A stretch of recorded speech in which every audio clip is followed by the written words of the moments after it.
The WNBA semifinals start Sunday, and Adler is here joining me, host Natalie Heavren, to break down both semifinals matchup, the Liberty versus the Sun, and the Aces versus the Wings, and make predictions.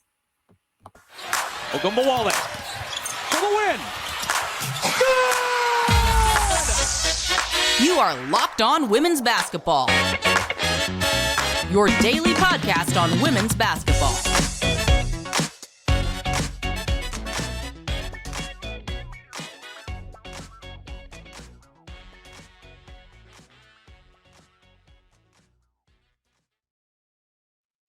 Hello and happy Friday. You are locked on to women's basketball. I'm Natalie Heavren, and I'm a features writer and the Atlantic 10 beat reporter for The Next. Thanks for making Locked On Women's Basketball your first listen every day. And remember, Locked On Women's Basketball is free and available on all platforms, including YouTube. Today's episode is brought to you by Bird Dogs. Go to birddogs.com/lockedonnba or enter promo code LOCKEDONNBA for a free water bottle with any purchase. You won't want to take your Bird Dogs off, we promise you. And if this is your first time listening to Locked On Women's Basketball, we at The Next have over 100 reported pieces every single month. We have a beat reporter on every single WNBA team. They'll be bringing you great coverage as, end of season interviews come up. And then, of course, through the semifinals and the finals. So get that YouTube subscription up. And you can also support us by subscribing to The Next, $9 a month, $72 a year at thenexthoops.com. So today we'll be chatting all about the WNBA semifinals that are coming up. Both series, the Liberty will be hosting the Sun for the first two games before going back to Mohegan. And then Las Vegas will be hosting the Wings. So very excited. Joining me today is Adler, who covers all things WNBA and NCAA for us at The Next. And by all things, I truly mean all things. Getting into it, is the Liberty and the Sun the semifinal matchup you were expecting? Yeah, I think it was pretty well telegraphed sort of the whole way. I think everyone was pretty excited to see Washington and New York square off in the first round. I think certainly the second game of that series did not disappoint, either for people who really like very physical tough play or people who just like close games and really weird things going on. But what's interesting is, the Sun did have to play a game on the road, an elimination game in Minnesota. But what's interesting looking at the series, the Sun Lynx that is that the fact that they had to play an elimination game makes it seem honestly a bit closer than it actually was. Game 1 was an extreme blowout. Game 3 was pretty much over at halftime, and Game 2 really came down to the wire. The Sun ended up finishing that series, just in terms of their plus-minus, their point differential, their net rating. They ended up basically right in between Dallas and New York in terms of how good they were in the first round. So, one of these teams had to play Game 3, one had to not play Game 3. But I don't think it should be looked at as Connecticut coming in on a weaker foot than New York. And we'll talk about this when we talk about the Aces and the Wings, but there was only about 24 hours between the end of the Liberty game and the end of the Sun game. So while the Sun have played an extra 40 minutes of basketball, it's not, or I guess an extra 35 minutes since the Liberty went into overtime when Game 2 against the Mystics, but it's still pretty even in terms of preparation time heading into Game 1 of the semifinals on Sunday. Yeah, and even at that, despite the fact that the Lynx Sun game was, I guess, mostly over by halftime, they still found a way to not sit Alyssa Thomas. They still found a way to give Beck Allen and DeWanna Bonner 37 minutes apiece. So, they're doing what they're doing. DeWanna Bonner still drops, it's very efficient 25 points, despite the minutes she's played all this season. So, clearly, it's not going to have that big of an effect, I should say, in terms of the rest of the turnaround on their side. So getting into the matchup itself, what do you think the Liberty need to do to secure the series? So I think the Liberty, for the most part, it's, just do what you do best, right? The Liberty are, I love this Sun team. They're incredibly fun, but the Liberty have, two players who could start for the Sun in Lynn Johannes and Kayla Thornton coming off the bench for them. They swept Connecticut in the regular season for pretty good reason. One of those games went to overtime, and the other one was very close as well. But, again, Connecticut sort of has to fight this uphill battle to get there, and it's not just because, one team on paper is more talented than the other, but the specific way that the Sun like to play, they love to send two to the ball and really rotate pressure shells behind it on defense. On offense, they are all about picking you apart on the roll and really hitting as much backside movement and as much sort of empty pick and roll that can leverage a team's weak talents as possible. And the issue is that these things can pick apart other teams. These things are very hard for, honestly, Vegas. It's harder for Vegas to match up against Connecticut, even if Vegas has better shot making than New York. It's just sort of that structural difference. But when it comes to New York, there are the little vulnerabilities that the Suns sort of inherently have because of the way they're playing really feed into New York's strengths. In that, like I said, with that pressure scheme and the rotational shell behind it that they play with on defense, New York is New York is for sure the best three-point shooting team in the league, both in terms of the ability to get up a lot of good attempts and to shoot really well on a lot of attempts. And they have really quick passing. They have plus passers at every position. And that's the issue that you have with this sort of blitz-heavy, rotation-reliant scheme that the Sun want to play, is that the main vulnerability is when a team having a glut of passers and shooters to be able to move around the pressure really quickly. And I think on the other end, the Sun are going to do what they do, and it's going to be very fun to watch. But I think it's still, they're so reliant on getting downhill and creating and creating pressure and rotations and collapsing the defense in so that they can then hit the movements and the cuts.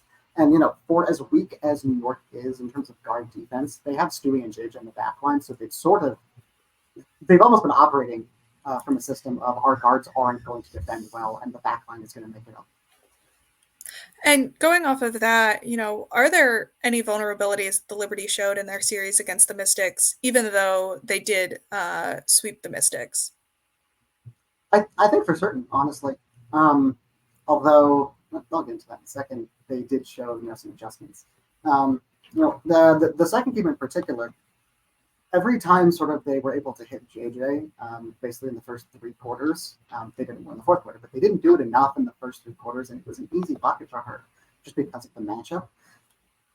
And they still were not able to go out of their way to find ways to get her the ball. There was maybe the first 2 months of the season, first month and a half, first 2 months, they were really reliant on Stewie to bail them out when, the chemistry wasn't there and they were still building and the system, wasn't exactly hitting and flowing as much as it could and as much as it has lately. So they're really reliant on Stewie to get them out of those spots. But they've gotten so good in terms of playing as a team, playing in their own structure and getting each other looks, that it has almost comically gone sort of away from that in terms of there are times when playing within the system, most times, that's great. That's how you want to set up the game. That's how you get the most efficient looks. But there are times, especially in the playoffs, where another team is able to counter what you want to do pretty well. And there are vulnerabilities, but you need to be able to play sort of some ISO ball, some shot hitting sometimes. And that's sort of the thing that they need to be able to get to that I don't think they have yet, is just being able to balance those two things. And it's really hard to balance. The Golden State Warriors couldn't keep Kevin Durant happy long enough because they could not find the balance between the system and when they needed someone to just get a shot. I think at least offensively for the Liberty, where they're so hard to find any weaknesses, there is that. If you can find a good counter to get them off of them, they haven't yet shown a reliable ability to really move in the direction of that counter, and they may often play to their own detriment. Yeah, and as you touched on, not in your last answer, but the one before, the Liberty are 4-0 against the Sun this season, winning by an average of 15 points per game. What did the Sun need to do to secure the series, and what vulnerabilities did they show against Minnesota? I think it'll help if they keep shooting the lights out like they did against Minnesota. They shot, I think it was something like 37 or 38% from three. It was really good. You need a very consistently good series from Beck. Beck Allen is a very streaky shooter, and that's not necessarily a bad thing. On the whole, she's a very good shooter, but some shooters are more consistent than others. And for her, you never know whether she's shooting 6 of 8 from 3 or like 1 of 6.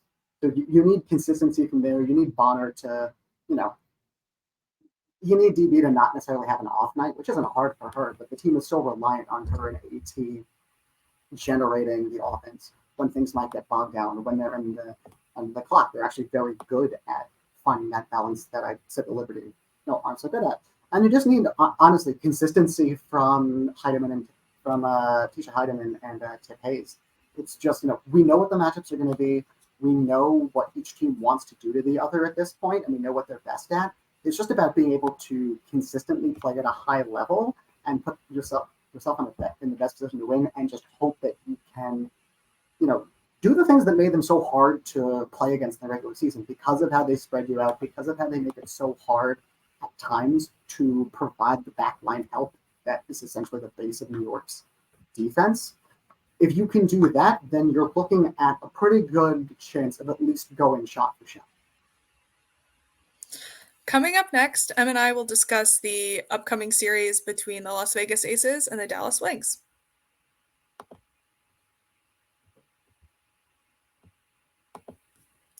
Today's episode is brought to you by Bird Dogs. Bird Dogs make you look good. Their stretch khaki shorts are designed to fit slimmer through the thigh and leg, giving you a truly sculpted look and just generally make you look good. They do the exact same thing as Lululemon, but fit way better. Bird Dog shorts also fit better than regular shorts that are made of a stiff, restricting cotton. They fix this issue by inventing a cloud knit fabric that looks just like khaki, but instead it stretches and is able to give you a slimmer fit without having to sacrifice movement. Even better, Bird Dogs uses anti-stink, sweat-wicking fabric that keeps you cool and dry all day long. I've gotten all the guys in my life a pair of Bird Dogs, and they're great for all occasions. My fiancés wear them on a date night, my dad wears them golfing, and my brothers wear them to work and to work out. Go to birddogs.com/LockedOnNBA or enter promo code LockedOnNBA at checkout for a free Bird Dogs water bottle with your order. That's birddogs.com/LockedOnNBA for a free water bottle at checkout. You won't want to take your Bird Dogs off. We promise you.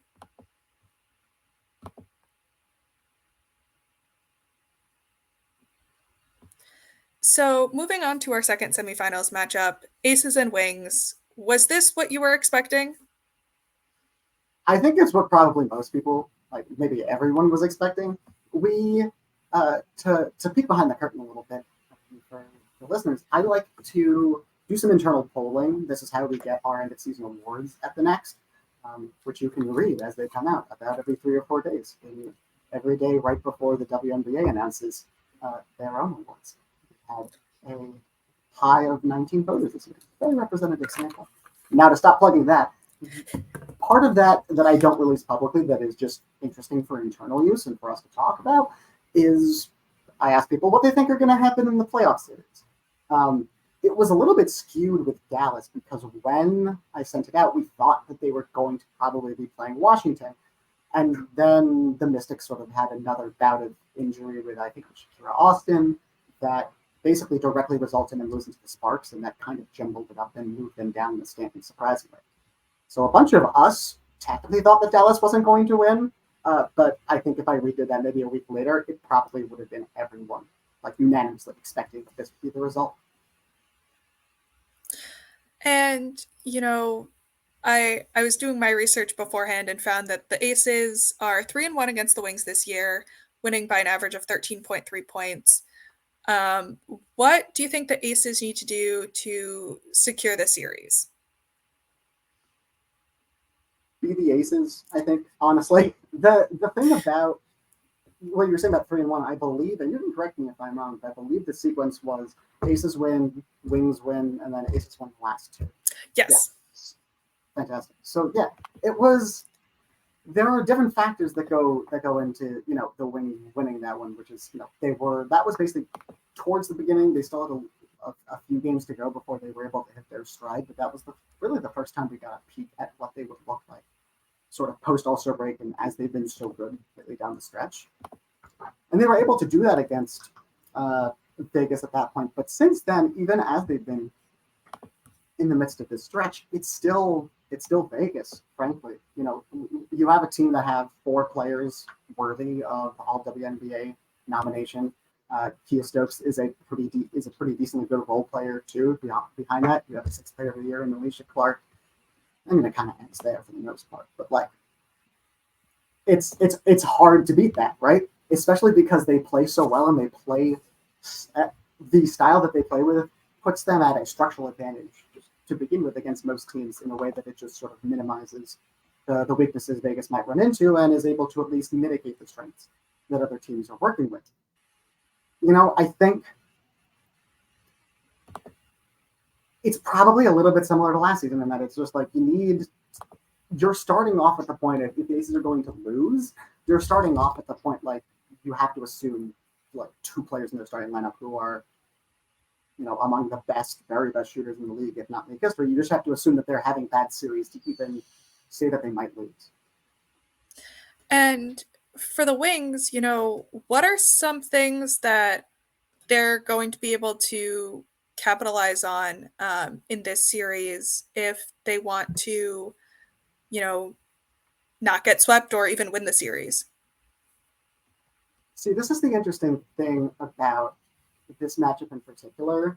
And I mean, with Dallas in general, they sort of play one way, and they basically don't have any macro level adjustments to that. They might have some micro, you know, we want this player to screen more for Satu or less for Enrique, vice versa. We want to go under instead of over, depending on the guard. But it's, for the most part, they have this sort of macro level where they want to play, and there's no adjusting from that. And it's because, for the most part, it's, you know, we are putting 4 of like the best bucket getters in the league in positions where we can do our best to have how good they are at bucket getting, sort of pull some defensive gravity, pull some eyes away from each other, so that we're basically they're basically constantly setting up the ball to swing to someone who has some level of isolation or maybe has an advantage.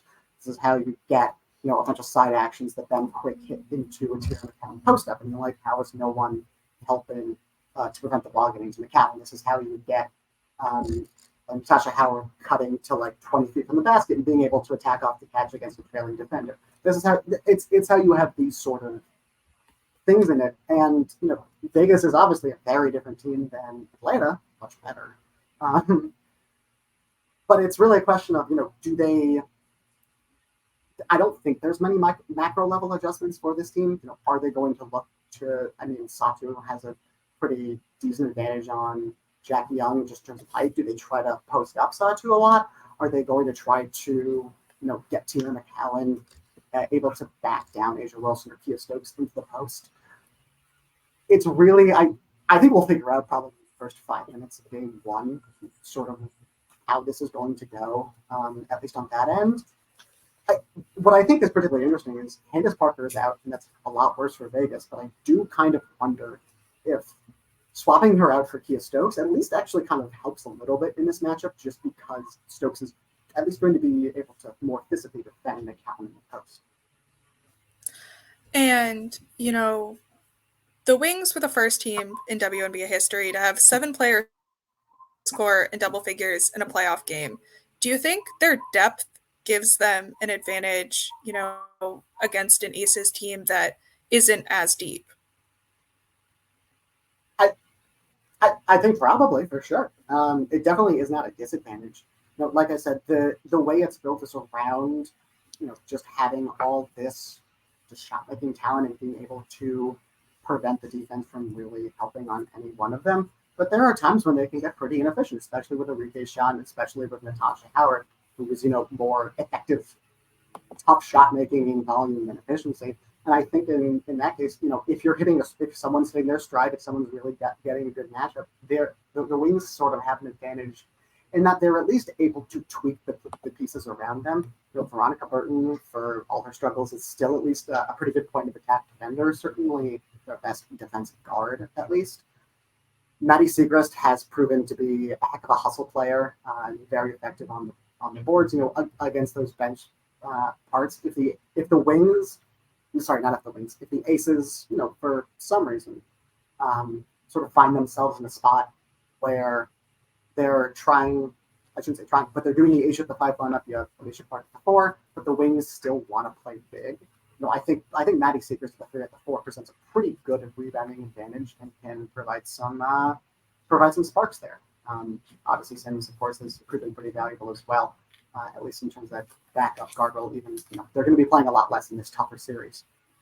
But I think overall, the toughest part of this is going to be the wings defense against the Vegas offense, and it's definitely going to come down to this is Saki Sabali's first big healthy playoff run. She's going to have to defend her tail off on the perimeter and switching in and help. How is she going to do against Jackie? How is she going to be rotating into helping on Asia and on Kelsey Plum? It's going to be interesting. I'm excited to see it. And coming up next, we'll talk about what we're looking forward to in the semifinals and what we think will happen. Mm-hmm.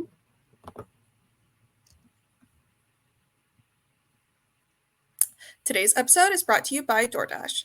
Love the convenience of getting what you want right to your door? I know I do. With DoorDash grocery delivery, you can stock up for the week or order last-minute cravings conveniently. And it gets even better. You've trusted DoorDash to deliver your restaurant favorites, and now you can get grocery delivery that actually delivers too. I don't like grocery shopping, but DoorDash makes it so much easier, and I don't even have to leave my couch. If you want even more value, you can save on all your grocery and restaurant favorites with a $0 delivery fee on all eligible orders with a Dash Pass membership. With easy substitutions right in the app and best-in-class customer support, DoorDash delivers groceries exactly how you want it. Get 50% off your first DoorDash order up to a $20 value when you use code LOCKEDONNBA at checkout. Limited time offer, terms apply. That's 50% off up to $20, no minimum subtotal, and 0 delivery fees on your first order when you download the DoorDash app in the App Store and enter code LOCKEDONNBA. Don't forget, that's code LOCKEDONNBA for 50% off your first order with DoorDash.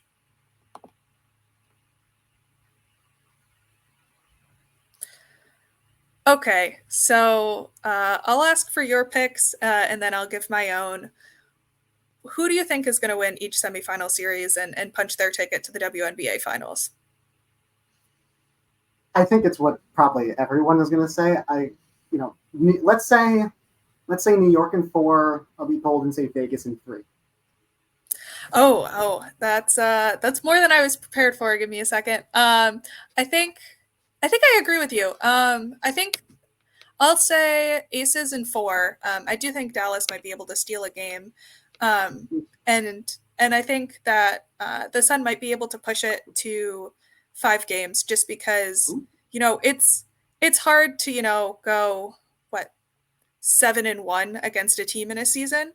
So, and the Mohegan Sun crowd, if they're able to steal a game and force a game 4, that could get a little interesting too. So what are you looking forward to most, results aside? What are you interested in seeing? I mean, just across the board, there's so much talent in the league right now. It's unfortunate that we had.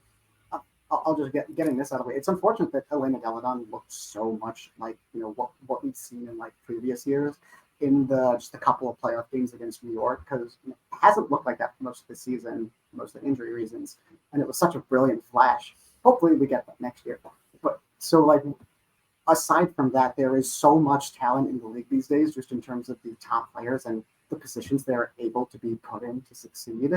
I mean, Sabrina Ionescu and Saki Sabali, both 4th-year players who have absolutely exploded this year. Sabrina was obviously good last year, but it wasn't the greatest shooter in history good. There is just so much of it all around, from teams like Dallas and Connecticut, where there are players that we thought of as role players before who are now averaging, 12 points a game and 6 rebounds and really killing it just in terms of efficiency in ways that are super fun to watch. The stylistic differences between all of these teams, I think, is probably sort of in terms of the basketball play what I'm most looking forward to. Just seeing a bunch of incredibly talented people doing a bunch of different things and all super well. And then just in terms of the narratives, it's really exciting to see, all these star players go head to head and to really see, what direction they can sort of pull the lead not necessarily in terms of things that'll actually happen, but at least in terms of the narratives and saying, who's coming out on top. This is, I think, one of the most, real battle for supremacy playoffs that we've seen in a little while. What about you? I'm excited just for a little more chaos. The end of New York Mystics game 2 wasn't necessarily pretty basketball, but I loved the chaos. I loved the fact that I felt like I couldn't breathe. Then similarly, Connecticut, Minnesota game 2, it was, I think the Lynx led by 16, and then the Sun got it down to 5-ish, give or take a couple, and just like the rush of emotion, the roller coaster, that's bad for my heart, but so much fun. Really excited for hopefully a little more chaos in the semifinals. Absolutely. So thank you for joining me today, Em. Where can the people find you and your work? People can always find my work at thenextdukes.com, where my byline is published at least every Sunday. And then whenever we have random special projects, whenever, I may or may not decide that I'm going to finish a long form feature. They can also, of course, find me every Saturday on the podcast that does our scouting series. That is with our other contributors, Hunter Cruz and Nikki Schaefer. So that right now we are going through and doing basically every elite prospect that has come through the college ranks into the WNBA. Come Saturday this week, you'll be able to hear us talk about one of the greatest players of all time, maybe the greatest prospect of all time, Maya Moore. Oh, I am so excited for that. Thanks for making Locked On Women's Basketball your first listen every day. Everydayers, as you just heard, you can tune in to M. Hunter and Lincoln every Saturday. I'm here for you every other Friday. Just come back for more WNBA Finals coverage, and then after that, we'll dive right into the college season.